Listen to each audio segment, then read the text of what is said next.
If you're anything like me, you've been on the internet for far too long. You're getting older, you're getting fatter, and you seem to remember a time. A long lost forgotten time that I like to call the old internet. A time when things just felt different and way more fun.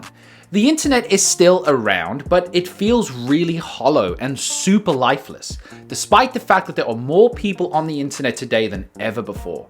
So what's happened? Well, I thought it'd be worthwhile to take a look back on the internet that was and compare it to the utter shite that we have today.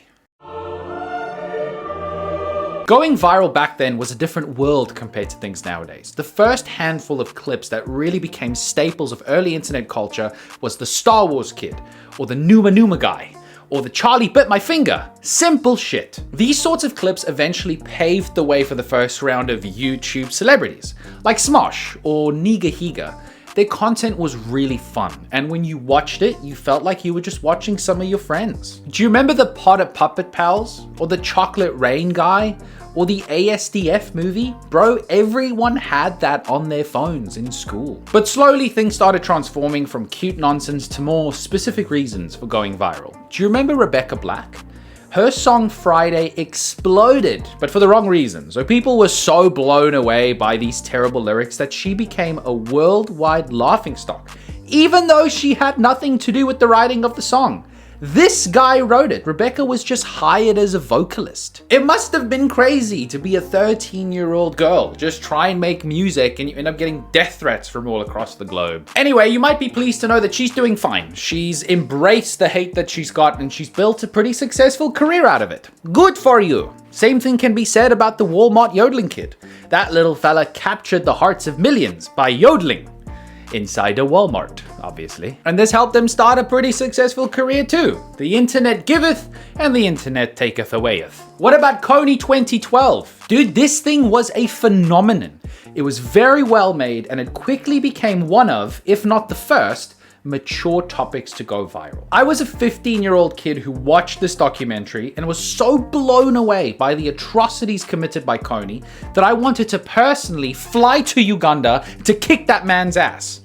But when I switched off my computer, I probably just ate a sandwich and went to bed. Do you remember Alex from Target? In the early 2010s, a girl snapped a photo of this sexy dude working as a bagger at Target and tweeted it out with the simple caption of "Yo!" And very quickly, the photo just went viral. Ladies were obsessed with how cute he was and that someone so handsome can be working for minimum wage. Within 24 hours, this guy was in magazines and ended up on Ellen. On Ellen, bro. Do you remember what a cultural staple Ellen used to be?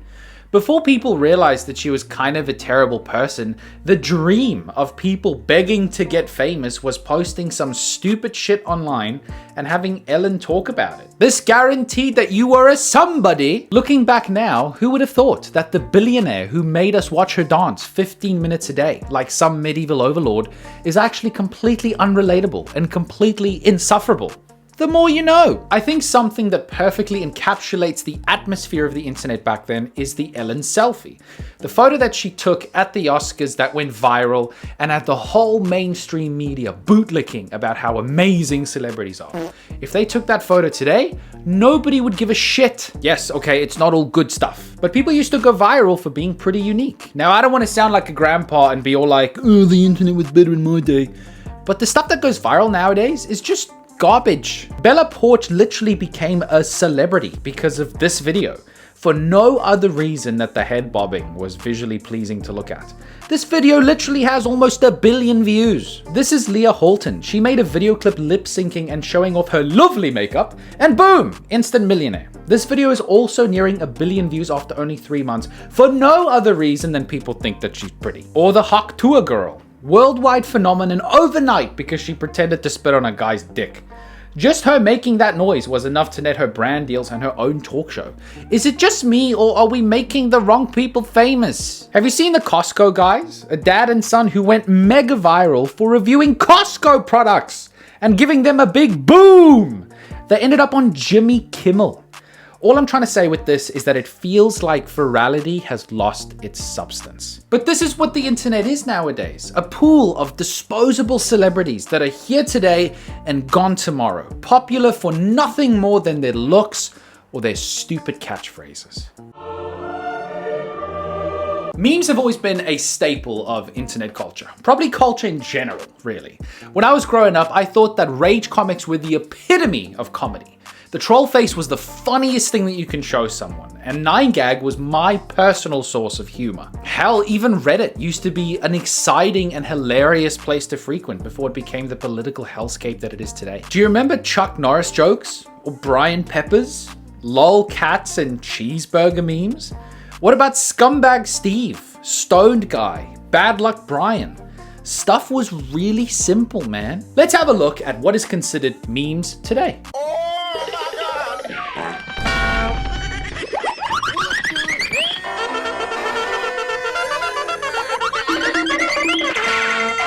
Yeah, I just don't get it, dude. Call me old as much as you want, but I don't get it. Kids are so obsessed with brain rot, which is a new term that's been coined to define how one-dimensional things are getting. It exists for a reason, bro. Do you see what I just showed you? What the f is that? Honestly, if we don't stop this, we're all gonna end up as NPCs with the gray matter wiped from our brains, watching Subway Surfer Ask Reddit compilations on repeat till the day we die. I think it would be wild to not mention the early YouTube superstars. You probably have someone in mind when I say that. And for good reason. This platform has come so far. Over the last 20 years, YouTube has become a true integration into the zeitgeist of our time. If you don't mind me using that smart word, look how clever I am. I think most people would consider Smosh to be synonymous with early YouTube success. Ian and Anthony had one of the first viral videos on YouTube when they lip-synced the Pokemon theme song, and it was a simple video, just like that started their entertainment career and turned what began as two friends making videos for their friends into a full-on production house 20 years later. How crazy. Remember Fred? This was just a dude pretending to be a kid, creating these silly stories about swimming in an inflatable pool and pitching his voice. This was the first channel to reach 1 million subscribers, and it was such a big deal that it even made the news. Now people started realizing that you can make a seriously good living from enjoying yourself, having fun, and creativity took center stage. Channels like Casey Neistat, Prank vs. Prank, and Ray William Johnson started uploading consistently and became huge. Do you remember Epic Mealtime? Their stuff was so wild. Epic Rap Battles of History was one of the first channels to really raise the production quality of their videos. So they invested a ton of cash to make their videos as slick as possible because they knew that YouTube was going to be massive. Dude, and early iDubbbz and H3H3 were incredible. Just the most ingenious social commentary. And when you watch them, once again, you felt like you were in on some inside joke with homies. Speaking about them, do you remember the Cancer Crew with Max Mofo and Filthy Frank? Just an incredible group with the most ingenious nonsense. And lastly, PewDiePie, the golden boy of YouTube. He really became the first superstar who just started making videos in his bedroom. And I think he really personifies what the platform was capable of if you worked hard enough. You know he has a kid now? Yeah, dude, things have changed. We're old. It just feels like YouTube has become a completely different place now. I am so tired of seeing all these over-the-top displays of wealth. Everything is just, I spent $1 million on what? Or these stupid cartoonish thumbnails. By the way, is it just me, or do all these thumbnails just look the exact same? The same oversaturated, clickbaiting nonsense that make it impossible to tell one YouTuber from another. Mr. Beast became a juggernaut on this platform, but I think that his extravagance and his over-the-top spending has pushed the platform way too far in the other way. Now it's all about view farming with bullshit reaction videos, where a creator would take someone else's hard work, talk over it for 2 minutes, and then try and pass that off as their own. Dude, I would be so embarrassed to attach my name to stuff like that. As cringe as this sounds, the soul of YouTube, the one that once celebrated individuality and creativity, now feels buried underneath this mountain of expensive stunts. dramatic thumbnails, and just sensationalized nonsense. What do you think the next 15 years of content is gonna look like? With AI-generated crap being used more and more than ever before, I personally think that we're at a crossroads. Generic nonsense will become so prevalent on this platform that viewers will once again value people and personalities over concepts and ideas. Because at some stage, people are gonna get tired of heartless, soulless junk. I have none. Thanks for watching.